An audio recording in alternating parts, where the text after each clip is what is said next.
पौराणिक कथाओं के अनुसार माता मनसा का जन्म भगवान शिव के मानस मस्तिष्क से हुआ था। इसीलिए उनका नाम मनसा पद्धा।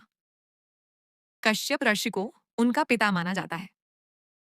देवी मनसा का विवाह अर्षि जरत्कारु से हुआ था। अर्षि जरत्कारु एक कठोर तपस्वी थे और गृहस्थ जीवन में नहीं पड़ना चाहते थे। पितरों के उद्धार के लिए उन्होंने विवाह करना स्वीकार किया, लेकिन एक शर्त रखी कि यदि उनकी पत्नी ने कभी भी उनकी आज्ञा का उल्लंघन किया या उन्हें परेशान किया, तो वह उन्हें त्याग देंगे। माता मनसा और आर्षि जरत्कारु के पुत्र का नाम आस्तिक था। राशि आस्तिक ने ही राजा जन्मेजय के सर्पमेध यज्ञ को रुकवाकर नागों के वंश की रक्षा की थी। एक बार जब अर्षि जरत्कारु माता मनसा की गोद में सिर रखकर सो रहे थे, तब संध्या वंदन पूजा का समय हो गया। धर्म की रक्षा के लिए माता मनसा ने उन्हें जगा दिया। आर्षि जरत्कारु अपनी शर्त के अनुसार क्रोधित हो गए और उन्हें छोड़कर चले गए। मनसा देवी की सबसे प्रचलित कथा बंगाल के चांद सौदागर से जुड़ी है। देवी मनसा चाहती थीं कि धरती पर उनकी पूजा हो ताकि उन्हें देवी का पूर्ण स्थान प्राप्त हो सके। चांद सौदागर भगवान शिव का परम भक्त था और वह मनसा देवी को देवी मानने से इनकार करता था। उसने गर्व में आकर कहा कि वह कभी उस देवी की पूजा नहीं करेगा जिसके पास सांप रहते हों। देवी मनसा ने चांद सौदागर का अहंकार तोड़ने के लिए उसके 6 पुत्रों को मृत्यु दंड दे दिया और उसका सारा धन धान्य नष्ट कर दिया। इसके बावजूद चांद सौदागर अपनी जिद पर अड़ा रहा। जब चांद सौदागर के 7वें पुत्र लखिंद्र का विवाह बेहुल्ला से हुआ, तो देवी मनसा ने लखिंदर को सांप से डसवा दिया। बेहुला एक अत्यंत पतिव्रता स्त्री थी। वह हार नहीं मानी और अपने पति के शव को एक नाव में लेकर स्वर्ग के मार्ग पर चल पड़ी। अपनी भक्ति और कठिन तपस्या से बेहुल्ला ने देवताओं को प्रसन्न किया।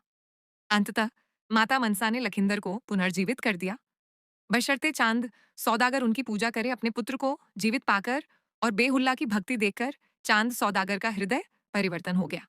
उसने बाएं हाथ से माता मनसा को फूल अर्पित किए और उनकी पूजा की।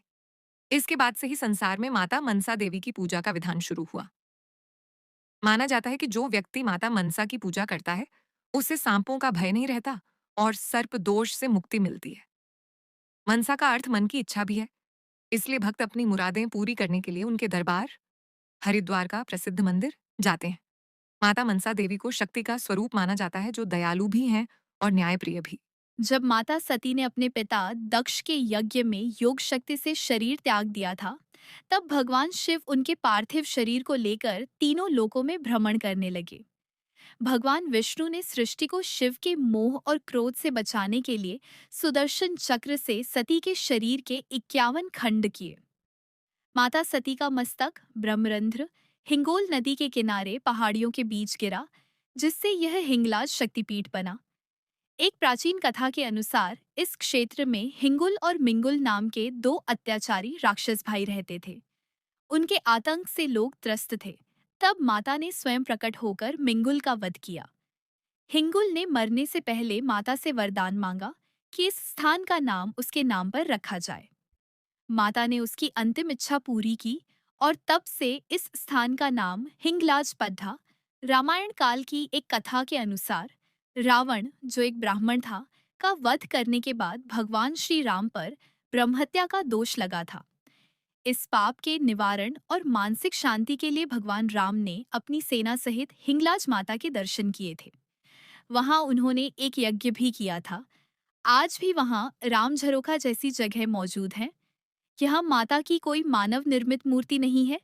एक छोटी सी प्राकृतिक गुफा के भीतर एक पत्थर पिंडी को हिंगलाज माता के रूप में पूजा जाता है। भक्त इसे नयानी या कोटारी भी कहते हैं।